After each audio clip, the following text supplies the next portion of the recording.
Hi friends, இன்னைக்கு free home baking classல class எதுவும் கிடையாது. இன்னைக்கு நம்ம காமனா பேக்கிங்ல பண்ணக்கூடிய மிஸ்டேக்ஸ் பத்தி தான் பார்க்க போறோம். அது என்னென்ன மிஸ்டேக், என்னெல்லாம் பண்ணாம இருந்தா ஒரு பெர்ஃபெக்ட்டா ஒரு கேக்க வந்து பேக் பண்ணலாம் அப்படிங்கற வீடியோவை தான் இன்னைக்கு ஷேர் பண்ணியிருக்கேன். வீடியோக்கு ஃபர்ஸ்ட் டைமா வரீங்கனா ப்ளீஸ் நம்ம சேனலை சப்ஸ்கிரைப் பண்ணி வச்சுக்கோங்க. வீடியோவை முழுசா பாருங்க. ஏதாவது ஒரு விதத்துல உங்களுக்கு யூஸ்ஃபுல்லா இருக்குன்னு நினைச்சனா கண்டிப்பா லைக் பண்ணி மோட்டிவேட் பண்ணுங்க. அப்பதான் நான் போற வீடியோ வந்து எனக்கு மோட்டிவேட் பண்ணிக்கிட்டே இருக்கும். இப்போ ஃபர்ஸ்ட் டிப்ஸ் என்னன்னு பார்த்தீங்கன்னா, நம்ம எடுக்கக்கூடிய பொருட்கள் எல்லாமே வந்து ரூம் டெம்பரேச்சரில் கண்டிப்பாக இருக்கணும். எக்ஸாம்பிளுக்கு என்னென்னு கேட்டிங்கன்னா, முட்டை, பட்டர், பால் இந்த 3 பொருட்களையுமே வந்து நம்ம கண்டிப்பாக ஃப்ரிட்ஜில் தான் ஸ்டோர் பண்ணுவோம்.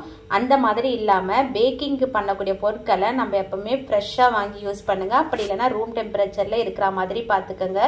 நம்மளுக்கு ரூம் டெம்பரேச்சரில் இல்லை, நம்ம யூஸ் பண்ணிட்டோம்னா கண்டிப்பாக ஒரு கேக் வந்து கரெக்டான ஹைட்டோட பேக் ஆகி வரவே வராது. அடுத்த டிப்ஸ் என்னன்னு கேட்டிங்கன்னா, நம்ம கேக்குக்கு யூஸ் பண்ணக்கூடிய baking soda, baking powder, cake gel இந்த மாதிரிலாம் யூஸ் பண்ணுவோம். அதை வந்து கண்டிப்பாக வந்து எக்ஸ்பைரி ஆயிடுச்சான்னு செக் பண்ணிக்கோங்க. நம்ம வாங்கும் போதே ஒரு 2 மாதத்துக்கு தான் அது எக்ஸ்பைரி டேட் இருக்கும். அது முடிஞ்ச பிறகும் நம்ம சேர்த்தோம்னா கண்டிப்பாக அந்த கேக் வந்து கரெக்டான டெம்பரேச்சரில் பேக் ஆகி வரவே வராது. கேக்கில் நிறைய சொதப்பல் வரதுக்கு இது 2 பொருளும் முக்கியமான காரணம். அது எப்படி செக் பண்ணலான்னு பார்த்தீங்கன்னா, பேக்கிங் பவுடரில் ஹாட் வாட்டரில் லைட்டு வார்ம் வாட்டரில் போட்டு பாருங்கள். நல்லா பொங்கி வந்ததுன்னா ஃப்ரெஷ்ஷாக இருக்குன்னு அர்த்தம். பேக்கிங் சோடாவை கொஞ்சமாக வினிகரில் போட்டு செக் பண்ணி பாருங்கள். உங்களுக்கு டவுட் இருந்தால் அப்படி செக் பண்ணி பாருங்கள். இல்லை நீங்கள் ஃப்ரெஷ்ஷாக வாங்கிட்டு வந்து யூஸ் பண்ணுறீங்கன்னா கண்டிப்பாக இதை வந்து எக்ஸ்பைரி டேட் பார்த்து யூஸ் பண்ணுங்கள். அடுத்த டிப்ஸ் என்னன்னு பார்த்தீங்கன்னா, கண்டிப்பாக மைதா மாவு, பேக்கிங் சோடா, பேக்கிங் பவுடர் இது 3த்தையுமே நல்லா ஜலிச்சுட்டு மிக்ஸ் பண்ணிவிட்டு சேர்த்துக்குங்க. அப்போ தான் கேக் ஸ்பாஞ்ச் நல்லா பர்ஃபெக்டாக வரும். அடுத்த டிப்ஸ் என்னன்னு பார்த்தீங்கன்னா, நம்ம முட்டை வந்து நல்லா பீட் பண்ணுவோம். கரெக்டான பதம் எப்படி பீட் பண்ணணும்னு கேட்டிங்கன்னா, நம்ம பீட் பண்ணி முடித்த பிறகு நம்ம எடுத்து பார்க்கும் போது ரிப்பன் மாதிரி மடிப்பாக விழணும். அந்த மாதிரி இருந்ததுன்னா கண்டிப்பாக உங்கள் கேக்கில் எக் ஸ்மெல் வரவே வராது. நம்ம குறைவான நேரத்தில் பீட் பண்ணும் போது முட்டை வாசனை கண்டிப்பாக இருக்கும். அதேமாதிரி பீட் பண்ணும் போதே வெனிலா எசன்ஸ் ஒரு பிஞ்ச் அளவுக்கு உப்பு சேர்த்து பீட் பண்ணிக்கோங்க, முட்டை வாசனை இருக்காது. அடுத்த டிப்ஸ் என்னன்னு பார்த்தீங்கன்னா, கேக் மேலே இந்த மாதிரி கருகி போயிடும். அதுக்கு காரணம் என்னன்னு கேட்டிங்கன்னா, நம்ம வந்து யூஸ் பண்ணுற கேக் டின் அதே மாதிரி டெம்பரேச்சர் வந்து கரெக்டாக வைக்கணும். ஒரு சில கேக் வந்து 180 டிகிரியில் வந்து பேக் ஆகி வரும். ஒரு சில ஓவனில் வந்து 160 டிகிரியே போதுமான அளவு. அதனால் உங்கள் ஓவனில் எந்த டெம்பரேச்சரில் வச்சு பேக் பண்ணுவீங்களோ அது மாதிரி பேக் பண்ணி எடுத்துக்கோங்க. அடுத்து காமனான மிஸ்டேக் நிறைய பேர் வந்து நம்ம கமெண்ட் பாக்ஸ்லேயே கேட்டிருக்கீங்க. கேக் செய்யும் போது இது மாதிரி நடுவில் குழி மாதிரி வருது, சிங்க் ஆகுது, எதனால நிறைய பேர் கேட்டிருந்தீங்க. அதுக்கு காரணம் நம்ம வந்து ஓவனை வந்து கரெக்டாக வந்து ப்ரீஹீட் பண்ணியிருக்கணும். ப்ரீஹீட் பண்ண ஓவனில் கரெக்டாக நம்ம பேட்டரை ரெடி பண்ணிவிட்டு உடனே வந்து பேக் பண்ண வச்சிடணும். வெளியில் ரொம்ப நேரம் வச்சுட்டு ஓவன் சரியாக ப்ரீஹீட் பண்ணலைன்னா கண்டிப்பாக அந்த மிஸ்டேக் வரும். 2த்துல எந்த மிஸ்டேக் பண்ணினாலும் இந்த மாதிரி பிரச்சனை வரும். அதனால் ஓவன் வந்து கரெக்டாக ப்ரீஹீட் பண்ணியிருக்கீங்களான்னு பார்த்துக்குங்க. அப்படி சப்போஸ் நீங்கள் பேட்டர் ரெடி பண்ணுறதுக்குள்ளே ஆஃப் ஆயிடுச்சுன்னா இன்னும் ஒரு 2 மினிட்ஸ் வச்சு கரெக்டாக பேக் பண்ணி எடுத்துக்கோங்க. ஒன்றும் பிரச்சனை இல்லை. அடுத்த மிஸ்டேக் பார்த்தீங்கன்னா, கேக் மேலே இந்த மாதிரி நிறைய கிராக்ஸ் அதிகமாக வரும். அதுக்கு என்ன காரணம், முக்கியமான காரணம் பார்த்தீங்கன்னா, நம்ம ஓவர் பீட் பண்ணிகிட்டே இருப்போம். நம்ம வெட்டு இன்க்ரீடியன்ஸை நல்லா பீட் பண்ணி முடித்த பிறகு ட்ரை இன்க்ரீடியன்ஸ் இருக்கு இல்லையா, அதை போட்டுட்டு நம்ம வந்து ஃபாஸ்ட்டாக வந்து பீட் பண்ணுவோம். அந்த முட்டை எந்த அளவுக்கு பொங்கி வந்திருக்கோ அது மேலே போட்டு லைட்டாக மிக்ஸ் பண்ணினீங்கன்னா இந்த மாதிரி கிராக்ஸ் வராது. ஆரம்பத்தில் ஓவர் மிக்ஸ் வந்து நம்மளுக்கு தெரியாது. அதனால இந்த மிஸ்டேக்லாம் கண்டிப்பாக வரதான் செய்யும். நீங்கள் வந்து பார்த்து சூப்பராக செஞ்சுக்கோங்க. அடுத்த மிஸ்டேக் என்ன கேட்டிங்கன்னா, கேக் மேலே இந்த மாதிரி ஹைட் வந்து அதிகமாக வரும், டோம் ஷேப்பில் வரும். அது காரணம் என்னன்னு கேட்டிங்கன்னா, நம்ம ஓவனில் ஃபஸ்ட்டு கேக் பேக் பண்ண வச்ச பிறகு சைடில் தான் ஃபஸ்ட்டு பேக் ஆகும், அதுக்கப்புறம் நடுவில் தான் பேக் ஆகி வரும். இப்போ பார்த்தீங்கன்னா இதுக்கு என்ன ரீசன்னு கேட்டிங்கன்னா, நம்ம கேக் டின்னு இருக்கு இல்லையா, அது ஃபஸ்ட்டு வந்து ஃபாஸ்ட்டாக வந்து ஹீட் ஆகிட்டு சைடில் ஃபஸ்ட்டு பேக் ஆகி நடுவில் இந்த மாதிரி அதிகப்படியாக வந்து பேக் ஆகி வந்துடும்.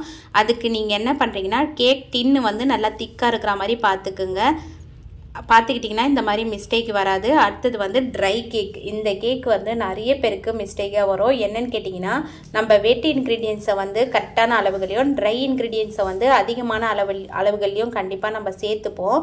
அந்த மாதிரி சேர்க்கும் போது கண்டிப்பாக வந்து ட்ரை இன்க்ரீடியன்ஸ் அதிகமாகிட்டு கேக் வந்து இந்த மாதிரி ட்ரையாக இருக்கும். அந்த மாதிரிலாம் இல்லாமல் இருக்கணும்னா ஒரே அளவுகளில் கண்டிப்பாக வந்து அளந்து சேர்த்துக்குங்க. அடுத்தது வந்து பார்த்திங்கன்னா, கேக் வந்து நம்ம பேட்டர் ரெடி பண்ணிவிட்டு டின்னில் வச்சுட்டு பேக் பண்ணி எடுத்த பிறகும் நம்ம எந்த சைஸில் வைக்கிறோமோ அதே சைஸில் பேக் ஆகி வர காரணம் என்னன்னு கேட்டிங்கன்னா, நம்மளோட முட்டையோட அளவு வந்து நம்ம எப்போவுமே எடுக்கிற அளவை விட சின்னதாக இருக்கும். அப்புறம் வந்து அதில் சேர்க்கக்கூடிய பேக்கிங் சோடா, பேக்கிங் பவுடர் வந்து அதோட டைம் வந்து முடிஞ்சுட்டு எக்ஸ்பைரியாக கூட ஆயிருக்கலாம். அதனால் வந்து நீங்கள் பார்த்துட்டு சேர்த்துக்குங்க. முட்டையோட அளவு வந்து எப்போவுமே ஒரே மாதிரி ஃப்ரெஷ்ஷாக இருக்கிற மாதிரி சேர்த்திங்கன்னா இந்த மிஸ்டேக் வராது. அடுத்த மிஸ்டேக் என்னன்னு கேட்டிங்கன்னா, நம்ம கேக்கை பேக் பண்ணி எடுத்த பிறகு கட் பண்ணிவிட்டு பார்க்கும் போது கேக் வந்து இந்த மாதிரி இல்லாமல் நிறைய ஹோல்ஸோடு இருக்கும். அந்த மாதிரி நிறைய ஹோல்ஸ் இருக்குன்னா நம்மளோட பேக்கிங் பவுடர், பேக்கிங் சோடா வந்து சேர்ப்போம் இல்லையா, அதை நல்லா வந்து ஜலிச்சுட்டு கரெக்டாக மிக்ஸ் பண்ணி எடுத்தோம்னா அந்த மாதிரி வராது. சப்போஸ் நம்ம சரியாக மிக்ஸ் பண்ணலை, பேக்கிங் சோடா, பேக்கிங் பவுடர்லாம் அங்கங்கே இருக்குன்னா அந்த இடத்துல வந்து நிறைய ஹோல்ஸ் வந்து வந்துடும். கேக்கை பார்க்கவே அந்த அளவுக்கு பர்ஃபெக்டாக ஃபினிஷிங்காக இருக்காது. லேயர் கட் பண்ணும் போது அந்த மாதிரி ஒரு மாதிரி பார்க்கவே நல்லா இருக்காது. அதனால பேக்கிங் சோடா, பேக்கிங் பவுடர், மைதா மாவு நல்லா ஜலிச்சுட்டு நல்லா வந்து மிக்ஸ் பண்ணி எடுத்துக்குங்க. கேக் மேலே நிறைய பேருக்கு இந்த மாதிரி ஷேப் வராமல் ஒரு மாதிரி வெளியே எடுத்து ஆற வச்சதுக்கப்புறம் ரொம்ப பிசுபிசுப்பாக இருக்கும். அதுக்கு ரீசன் என்னன்னு பார்த்தீங்கன்னா, நம்ம சேர்க்கக்கூடிய வெட் இன்க்ரீடியன்ட்ஸ், அதாவது நம்ம சேர்க்கக்கூடிய சர்க்கரை, பால்லாம் இருக்கு இல்லையா, அதை வந்து நம்ம சேர்க்கும் போது சரியாக பீட் பண்ணலை. இப்போ சர்க்கரையை சேர்த்துட்டு சரியாக பீட் பண்ணலைன்னா சர்க்கரை அங்கங்கே இருந்துட்டு பேக்காகி வந்ததுக்கப்புறம் அது பிசுபிசுப்பாக மாறிடும். அதேமாரி பால் வந்து நம்ம அதிகமாக சேர்த்துட்டோம்னா அந்த பிரச்சனை வந்து வரும்.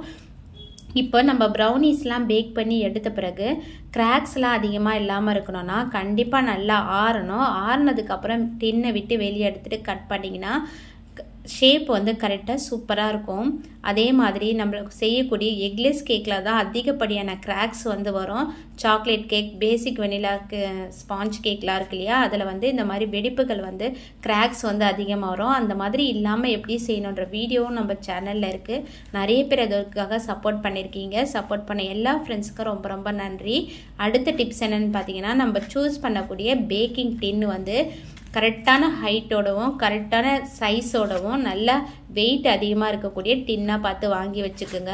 நம்ம கொஞ்சம் கனமாக பார்த்து வாங்காமல் வெயிட் கம்மியாக பார்த்து வாங்கிட்டோம்னா, நான் சொன்னேன் இல்லையா, பேக்கிங் அதை டூம் ஷேப் வரதுக்கு காரணமும் இந்த டின்னு தான். அதனால் வந்து நீங்கள் கரெக்டான சைஸாக பார்த்து வாங்கி வச்சுட்டிங்கன்னா கரெக்டாக பேக் ஆகி வரும். அடுத்த டிப்ஸ் என்னன்னு கேட்டிங்கன்னா, கீழே வந்து அதாவது பாட்டம் கேக் இருக்கு இல்லையா, அது வந்து ஹார்டாக வர காரணம் என்னன்னு கேட்டிங்கன்னா, நம்ம பேட்டரை ரெடி பண்ணி வச்சுட்டு வெளியே ரொம்ப நேரம் வச்சுட்டு பேக் பண்ணி எடுக்கும் போது கண்டிப்பாக அடியில் வந்து பிசுப்பாக வரும். அதே மாதிரி கேக்கு ஓவனை வந்து நம்ம கேக்கு பேட்டர் ரெடி பண்ணுறதுக்கு முன்னாடி ஓவனை வந்து ப்ரீட் பண்ணோம் இல்லையா, அந்த ப்ரீட் டைம் முடிஞ்ச பிறகும் நம்ம பேட்டரை வந்து வெளியே வச்சிடக்கூடாது. பேட்டரை ரெடி பண்ண உடனே நம்ம வந்து பேக் பண்ண ஆரம்பிச்சிடணும். அடுத்தது வந்து கேக் வந்து நம்மளுக்கு ஸ்பான்ஜியாக வராமல் இந்த மாதிரி ஒரு மாதிரி ட்ரையாக இருந்ததுன்னா நம்ம என்ன பண்ணோம்னா, நம்ம சேர்க்கக்கூடிய பொருட்களை வந்து கரெக்டான அளவுகளில் சேர்த்தோம்னா இந்த மாதிரி பிரச்சனை எல்லாம் வராமல் இருக்கும். கண்டிப்பாக இந்த வீடியோ உங்களுக்கு ரொம்ப ரொம்ப பிடிக்கும்னு நினைக்கிறேன். பிடிச்சிருந்தா சேனலை சப்ஸ்கிரைப் பண்ணுங்கள். Bye friends.